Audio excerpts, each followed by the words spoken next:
अपनी बढ़ती हुई उम्र के साथ मैंने शायद कुछ सीखा हो या नहीं, मगर कुछ लाइफ लेसन मैंने अच्छे से सीख लिए हैं, जिनमें सबसे पहले मैंने सीखा है सब्र करना, जो आपको अंदर से बहुत ही मजबूत बना देता है। दूसरा, किसी भी सिचुएशन को खुले दिमाग से मुस्कुराहट के साथ एक्सेप्ट करना कि जो हो गया सो हो गया।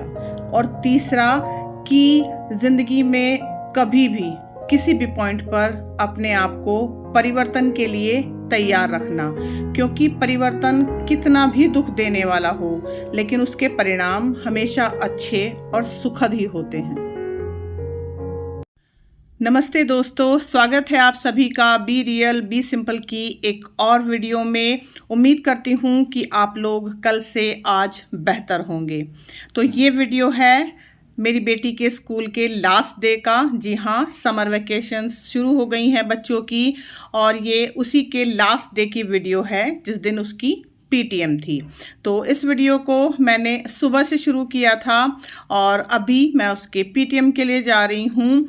सुबह का काम मैं लगभग समेट के ही आई हूँ और धूप इतनी ज़्यादा है कि मुझसे पैदल नहीं चला गया। हालांकि उसका स्कूल मुश्किल से 10 से 15 मिनट की दूरी पर है अगर पैदल जाओ तो, लेकिन धूप इतनी तेज़ थी कि वाकई में मुझसे पैदल नहीं चला गया। तो जाते वक्त भी और आते वक्त भी मैं रिक्शा से ही आई हूँ। तो पीटीएम हुई है और आज लास्ट डे है स्कूल का, और उसके अगले दिन उसका स्कूल पे ट्रिप जाने वाला है। तो उसकी भी वीडियो मैंने शूट की है, देखती हूँ कब तक आप लोगों के साथ शेयर कर पाऊँगी। तो अभी मैं आ गई थी उसकी पीटीएम से, और उसके बाद मैंने थोड़ा सा रेस्ट किया था। तो एक्चुअली उसकी पीटीएम में मुझे सुबह ही जाना था करीब 8:30 बजे, लेकिन मैं मैनेज नहीं कर पाई थी। तो फिर मैंने यही सोचा कि जितना भी काम है मैं निपटा के चलती हूँ, क्योंकि फिर आके काम करने की हिम्मत बिल्कुल नहीं होती है। तो सुबह करीब 9 बजे के आसपास मैं नहाई थी और तब मैंने ये दिया जलाया था, और अभी आपने देखा है कि टाइम हो गया है 12 और अभी तक भी दिया जल रहा है। तो पीटीएम से जब मैं वापस आई हूँ उसके बाद आके बस मैंने ये क्लिप रिकॉर्ड की थी, और उसके बाद फिर मैं रेस्ट करने के लिए चली गई थी, क्योंकि एज़ यूजुअल मैंने अपनी दवाइयाँ लेनी हैं और इन दवाइयों को लेने के बाद बहुत नींद आती है। हालांकि मेरे को इनसे फ़र्क पड़ रहा है स्किन पे, जिसके लिए मैं ले रही हूँ, लेकिन इनसे नींद बहुत ज़्यादा आती है। तो ये क्लिप मैंने रिकॉर्ड की थी सिर्फ इसलिए, ये दिखाने के लिए कि देखिए मैं सुबह सब कुछ समेट के गई थी, और खाने में भी ऐसा कुछ हाई फाई मैंने सुबह सुबह नहीं बनाया था, क्योंकि हस्बैंड थे नहीं घर पे। वो शाम को आए थे, इसी दिन शाम तक आए थे, वो सुबह सुबह नहीं थे। और रात में जो बची हुई सब्ज़ी थी उसी के साथ मैंने सुबह पराठे सेक लिए थे, जो बच्चों ने दही से भी खाए थे और कुछ सब्जी से भी, और फिर उसी सब्जी से हम लोगों ने दोपहर में रोटी खा ली थी। तो बस इस तरह से हमने काम चलाया। होता है ना कि जब हस्बैंड घर पे नहीं होते तो कुछ भी बनाने का मन नहीं होता, और सही बताऊं गर्मी इतनी ज़्यादा है कि वाकई में किचन में जाने का मन नहीं हो रहा। मेरा नहीं, सभी का यही हाल है। तो मैं सुबह सिर्फ झाड़ू लगा के गई थी और किचन अच्छे से समेट के गई थी, सब कुछ साफ़ सुथरा करके। पोछा लगाना रह गया था, जो बाद में मेरे बेटे ने लगाया है। मैं वही दिखा रही थी आपको कि घर पूरी तरह से साफ़ सुथरा पड़ा हुआ है। कुछ क्लीनिंग मैंने कर दी थी, कुछ मेरे बेटे ने कर दी थी। तो अभी फ़िलहाल मुझे कुछ भी नहीं करना है, सिर्फ अपनी दवाइयाँ लेनी हैं और थोड़ा सा रेस्ट करना है। इसीलिए मैंने सुबह से सोचा था कि इस वीडियो को शुरू करूंगी, लेकिन नहीं कर पाई। तो दवाइयाँ लेके मैं लेट गई थी, और करीब समझिए कि 1.5 से 2 घंटा मुझे नींद आई है। और उसके बाद अब मैं उठी हूँ, और शाम के करीब 3:30 या 4 का वक्त है। तो यहाँ पे मेरे हस्बैंड की एक पुरानी टी शर्ट है जो अब बिल्कुल डिस्कार्डेड हो चुकी है, उसको वो नहीं पहनते हैं, फुल बाजू की थी ये। इसमें से कट करके मैं रसोई के लिए जो सफाई के कपड़े होते हैं ना, वो बना रही हूँ। तो मैं हमेशा ऐसे ही करती हूँ, जो भी पुरानी टी शर्ट्स होती हैं मेरी या बच्चों की या हस्बैंड की, उसी में से मैं कर लेती हूँ, और बड़े अच्छे रहते हैं ये कपड़े सफाई के लिए। लेकिन हाँ, बस इतना आप कीजिए कि ये नहीं कि बस बेढंगे तरीके से ही आपने इनको इस्तेमाल करना शुरू कर दिया। इनको अच्छे से प्रॉपरली आप कट कीजिए, स्क्वायर शेप में या रेक्टेंगल शेप में, जैसे भी आपको लगे, और फिर अच्छे से आप इनको रसोई में इस्तेमाल कीजिए। तो अभी मैं आ गई हूँ किचन में शाम का खाना बनाने के लिए।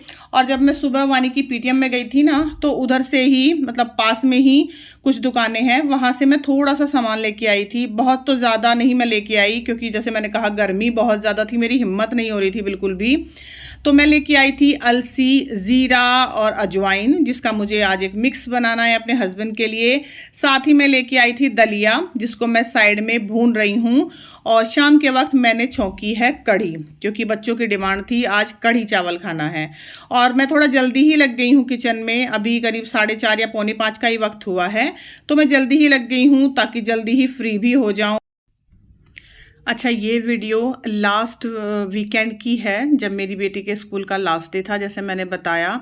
लेकिन एडिट भी मैं कर चुकी थी एक्चुअली, बस वॉइस ओवर का काम इसका बाकी था। लेकिन इस हफ्ते में मैं थोड़ा सा डिस्टर्ब रही, और डिस्टर्ब इसलिए क्योंकि मेरी मम्मी हॉस्पिटल में हैं। हालांकि आज जब मैं इसका वॉइस ओवर कर रही हूँ तो मेरी मम्मी घर जा चुकी हैं, तो बस थोड़ा सा दिमाग मेरा रिलैक्स हुआ, तभी मैंने सोचा कि चलो मैं वॉइस ओवर कर लेती हूँ और इस वीडियो को शेयर कर देती हूँ। तो बस इसीलिए करीब 4 से 5 दिन मैं लेट हो गई हूँ इस वीडियो को पोस्ट करने में।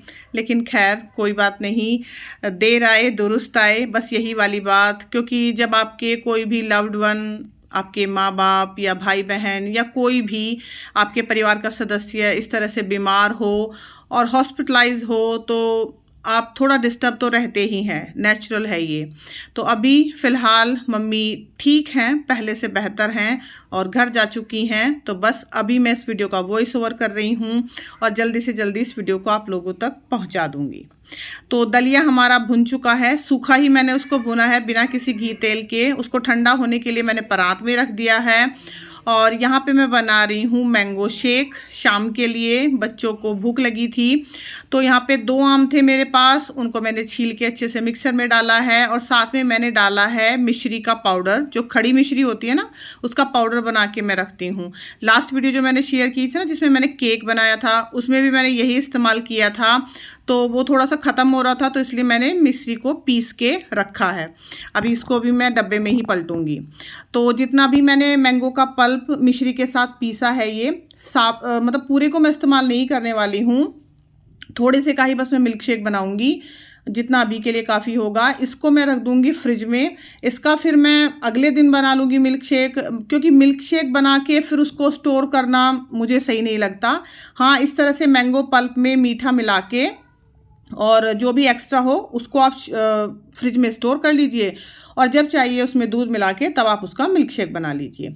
तो यहाँ पे मैंने इसमें मिलाई है 1 बड़ा चम्मच मलाई, थोड़ा सा दूध और 1 मिल्क पाउडर का पैकेट, इसको थोड़ा सा रिच फ्लेवर देने के लिए।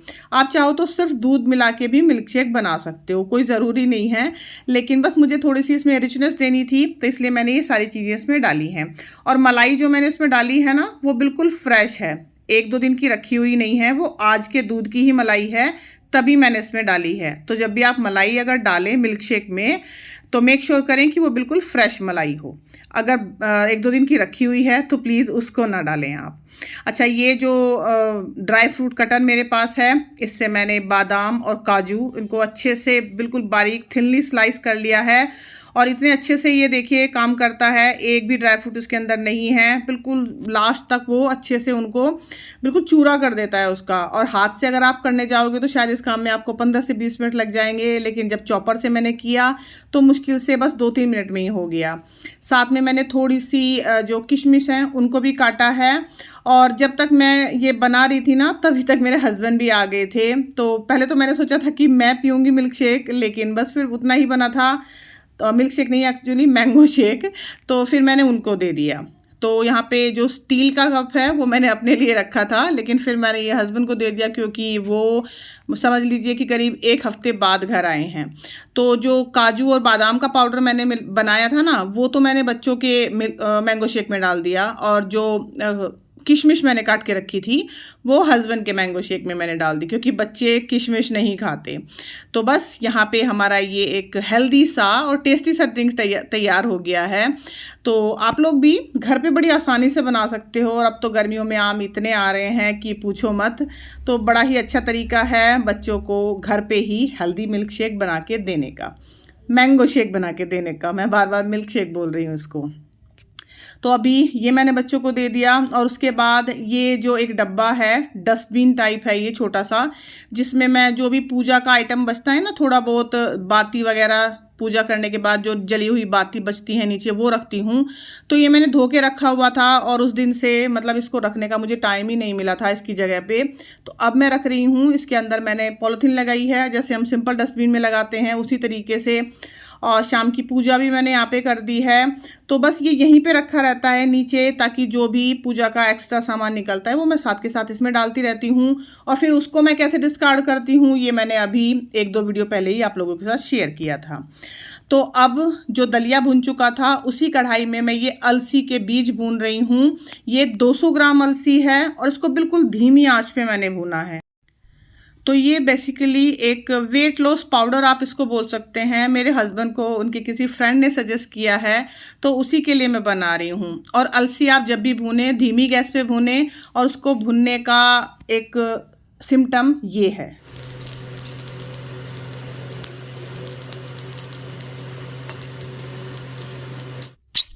तो आपने देखा जब मैंने अलसी को भूना तो उसके बीज में से इस तरह से तिड़कने की आवाज़ आती है। तो बस इतना ही हमें अलसी को भूनना है, बहुत ज़्यादा नहीं भूनना, काला नहीं करना, नहीं तो फिर उसका स्वाद कड़वा हो जाएगा।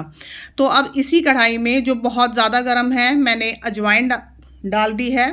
अजवाइन है 100 ग्राम और 100 ग्राम ही जीरा है। तो इसको मैंने गैस ऑन नहीं की है, बस कढ़ाई में जो भी हीट बची हुई है ना, उसी से मैं इसको भून लूँगी। आप चाहें तो गैस ऑन कर सकते हैं, लेकिन बिल्कुल धीमी गैस करके आपको उसको भूनना पड़ेगा, बहुत ही एहतियात से। जैसे मैंने कहा कि तेज़ आंच नहीं करनी है, नहीं तो ये सारी चीज़ें जल जाएंगी और फिर कड़वा स्वाद आपको इनका लगेगा। तो अभी दलिया जो मैंने भूना था ना, वो भी काफ़ी गर्म है, मैं छू के देख रही हूँ, काफ़ी गर्म है। और यहाँ पे जो अलसी, ज़ीरा और अजवाइन मैंने भूनी है, उनको तीनों को एक जगह करके रख दिया है ताकि अच्छे से ठंडे हो जाएं। गरम गरम को आपको नहीं पीसना है, क्योंकि नहीं तो जो अलसी है उसके अंदर का जो तेल है वो निकल जाएगा और फिर वो पाउडर जो है आपका चिपचिपा बनेगा। तो कड़ी हमारी यहाँ पे बन गई है, चावल मैंने भिगो दिए हैं, दलिया भुन गया है जो ठंडा होने लग रहा है, जो पाउडर मिक्स हमें बनाना है वो भी ठंडा होने लग रहा है। और ये मलाई है जो इकट्ठी हो रही थी 1 हफ्ते से, तो इसका मैं घी बनाने वाली हूँ। और इस बार मैंने मलाई को जमाया नहीं है, बस डायरेक्ट ही उसका घी बना रही हूँ। तो डायरेक्ट मैंने उसको कढ़ाई में डाल दिया है, धीमी गैस करके रख दिया है, धीरे धीरे वो पकती रहेगी और घी हमारा बन जाएगा। और ये जो कपड़े आज मैंने हस्बैंड की टी शर्ट से मतलब कट करके बनाए हैं ना, तो आज से ही ये कपड़े इस्तेमाल भी होने शुरू हो गए हैं किचन में, बड़े अच्छे रहते हैं।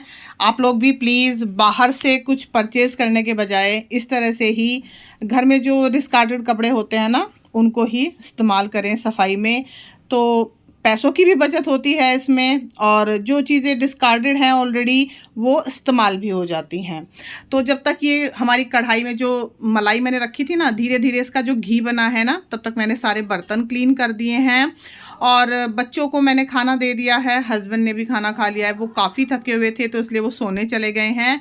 और यहाँ पे है मेरी प्लेट जिसमें मैंने कढ़ी और चावल एक साथ डाले हैं। और घी बुरा एज़ यूजुअल मैंने मिला के रखा था, लेकिन आज घी बुरा किसी ने भी नहीं खाया। बहुत बार ऐसा, मतलब बहुत ही कम होता है ऐसा कि घी बुरा नहीं खाया जाए, नहीं तो चावल के साथ खाया ही जाता है, लेकिन आज किसी ने भी नहीं खाया तो ऐसे ही बच गया ये। और आपने देखा मैंने छोटी सी प्लेट में ही कढ़ी चावल लिए हैं।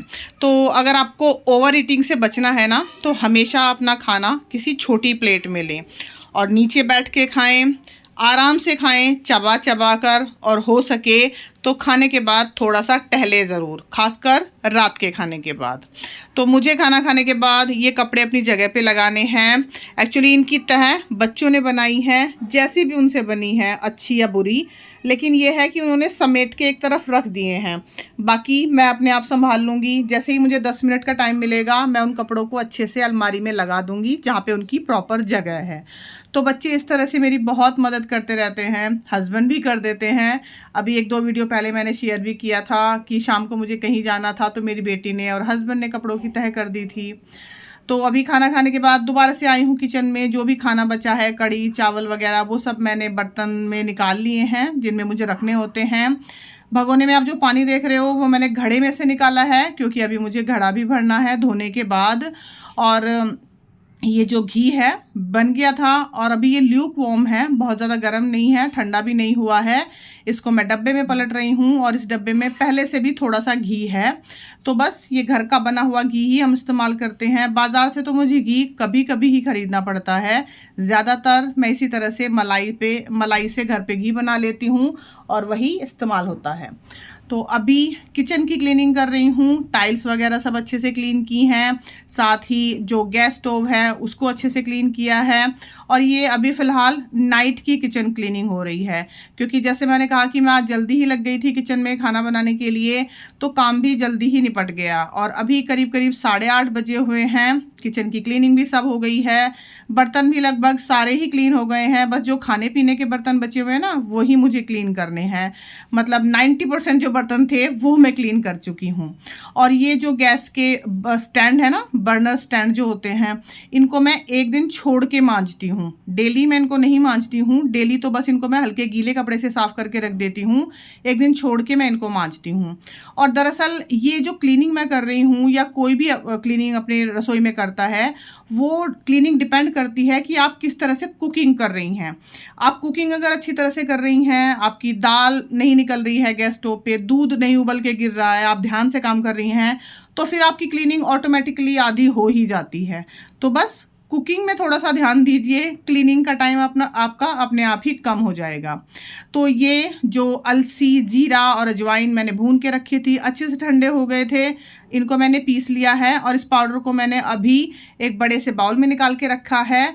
अच्छे से जब इसकी हीट पूरी तरह से निकल जाएगी तभी मैं इसको डब्बे में भरूंगी। जब पूरी तरह से ठंडा हो गया था तब मैंने इसको पीसा है, गरम गरम नहीं पीसा था।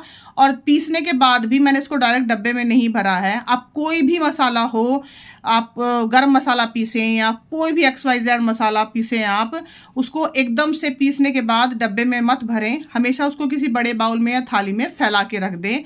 जब वो रूम टेम्परेचर पे आ जाए तभी आप उसको भरें।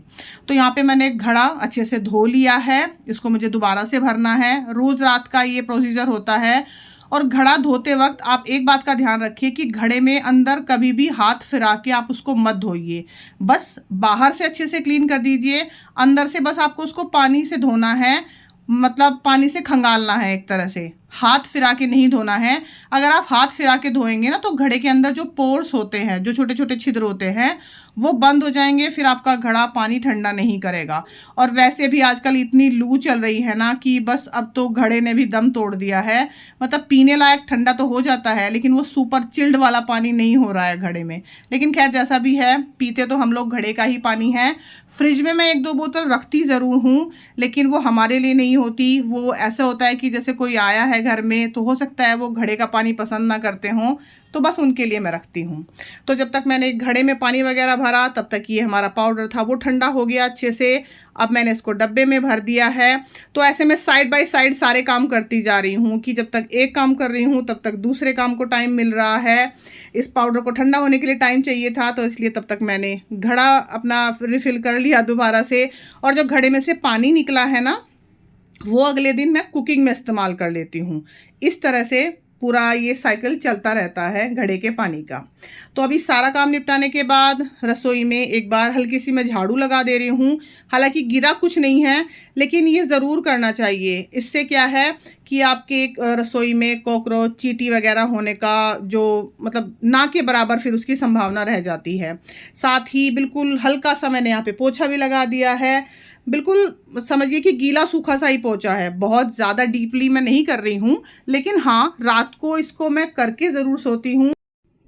और जब आप इतनी ये छोटी छोटी सी क्लीनिंग करके सोते हैं ना रात में, तो सुबह जब आप उठते हैं और आपको बिल्कुल साफ़ सुथरा किचन मिलता है ना, तो उसकी तो बस फीलिंग ही कुछ और होती है। पूछिए मत कितना रिलैक्स मिलता है सुबह सुबह।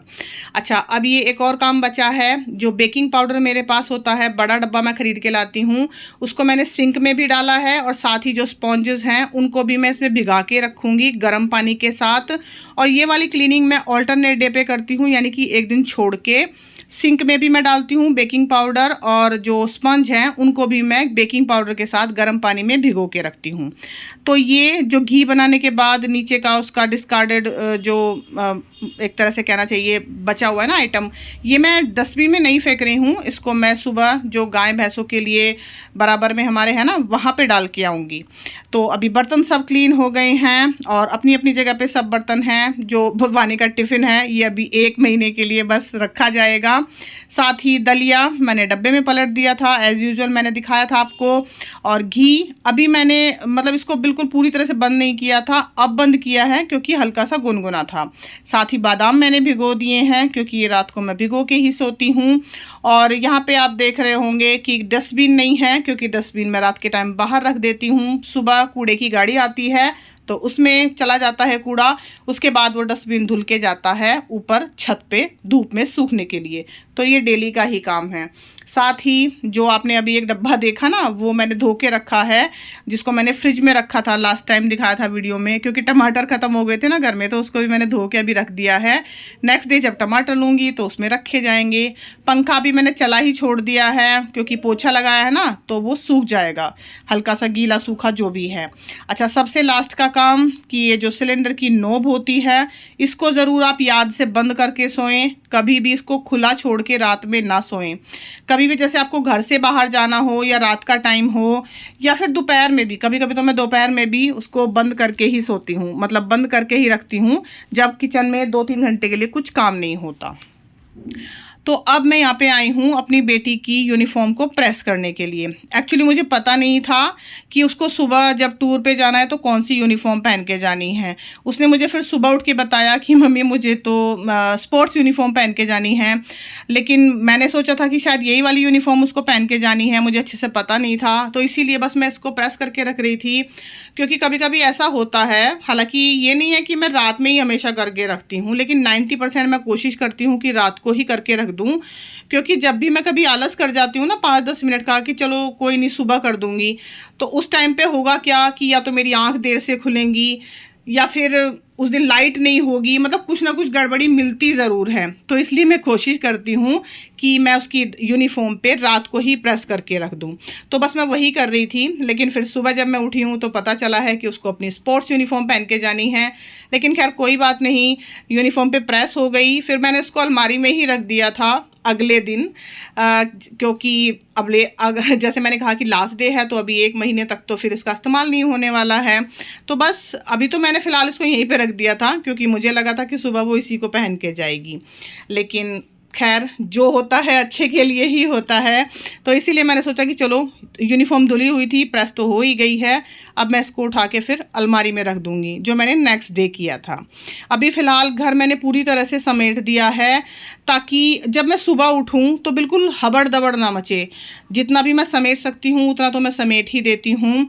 और बस अब मंदिर के भी पर्दे मुझे लगाने हैं, भगवान जी के सामने हाथ जोड़ने हैं, लेकिन पहले एक बार किचन में राउंड लगा के आती हूँ कि अभी कोई काम बचा हुआ तो नहीं है। यहाँ कमरे में तो मैंने सारी जगह मतलब सारी चीज़ें अपनी अपनी जगह पे लगा दी हैं। तो ये सारे काम रात को करने का बेसिकली मेरा मकसद ये होता है कि सुबह उठते ही मुझे इन सारे कामों की तरफ भागना ना पड़े। सुबह के जो काम हैं वो मैं रिलैक्स तरीके से कर पाऊँ, और फिर जब सुबह के कामों से मुझे फुर्सत मिल जाए उसके बाद मैं इन कामों पे लगूं, ताकि घर बिल्कुल साफ़ सुथरा रहे, फैला हुआ ना रहे। क्योंकि सुबह सुबह जब आपको घर फैला हुआ मिलेगा या किचन फैली हुई मिलेगी ना, तो आपका आधा मूड तो वहीं पे ख़राब हो जाएगा और फिर आपको काम करने में यकीन मानिए बहुत ज़्यादा चिड़चिड़ाहट होगी। तो इसलिए थोड़ा सा ही टाइम लगेगा, आप इन कामों को ज़रूर करके सोएं, घर को समेट के सोएं। अब बारी आई भगवान जी के सामने हाथ जोड़ने की और मंदिर के पर्दे लगा देने की, ताकि भगवान जी भी आराम करें और हम भी सोने के लिए जाएंगे। तो पर्दा लगाकर मंदिर का मैं आई थी बाहर मेन गेट पे ताला लगाने के लिए, लेकिन यहाँ पे देखिए ये भाई साहब आए हैं और इनका रात का डिनर बाकी है। एक्चुअली आज लेट ही हो गया, ये लेट आया है काफ़ी अपना डिनर करने के लिए, लेकिन बस मैंने उसको अपने ब्रेड मतलब इसके जो ब्रेड स्लाइस वगैरह हैं वो दिए और उसके बाद मैंने लॉक लगा दिया। और यहाँ पे मैं आपको दिखा रही हूँ धूल, ये देखिए कितनी ज़्यादा धूल मिट्टी आती है यहाँ पे। बराबर में कंस्ट्रक्शन का काम भी चल रहा है, उस वजह से भी, और नहीं भी चल रहा होता तब भी मतलब इतनी धूल मिट्टी तो तब आती है कि जब मैं डेली क्लीनिंग करती हूँ। अब आप ही सोचिए कि अगर मैं 2-3 दिन क्लीनिंग ना करूँ तो क्या हाल हो जाए। अच्छा, साथ ही ये जो एप्रन मैंने अभी इस्तेमाल किया था और जो कपड़े रसोई में इस्तेमाल हुए थे, ये जो हस्बैंड की टी शर्ट से बनाए थे, इनको मैंने साथ के साथ धो के यहाँ पे टांग दिया है। ये जो कपड़ों का स्टैंड होता है, रात भर में ये अच्छे से सूख जाएंगे। मेन गेट का लॉक मैंने लगा दिया है। और अब बारी आई अपने मुँह हाथ धोने की। अच्छे से मैंने मुँह हाथ धोए हैं, ब्रश किया है और उसके बाद मैं लगाऊंगी अपनी नाइट क्रीम और बस फिर हम जाएंगे सोने के लिए। और नाइट क्रीम मैं कैसे बनाती हूँ इसकी वीडियो मैंने ऑलरेडी अपने चैनल पर आप लोगों के साथ शेयर की हुई है। तो बस इस वीडियो को मैं यहीं पर एंड करती हूँ। कैसी लगी मेरी ये वीडियो प्लीज़ मुझे कमेंट सेक्शन में बताइएगा। अगर वीडियो पसंद आई हो तो प्लीज़ मेरे चैनल को सब्सक्राइब ज़रूर कीजिएगा। Thank you so much for watching. मेरी वीडियोज़ को अपना टाइम देने के लिए आप लोगों का बहुत बहुत धन्यवाद। चलती हूँ, दोबारा मिलूँगी, तब तक अपना ढेर सारा ध्यान रखिएगा आप लोग। Take care and bye bye.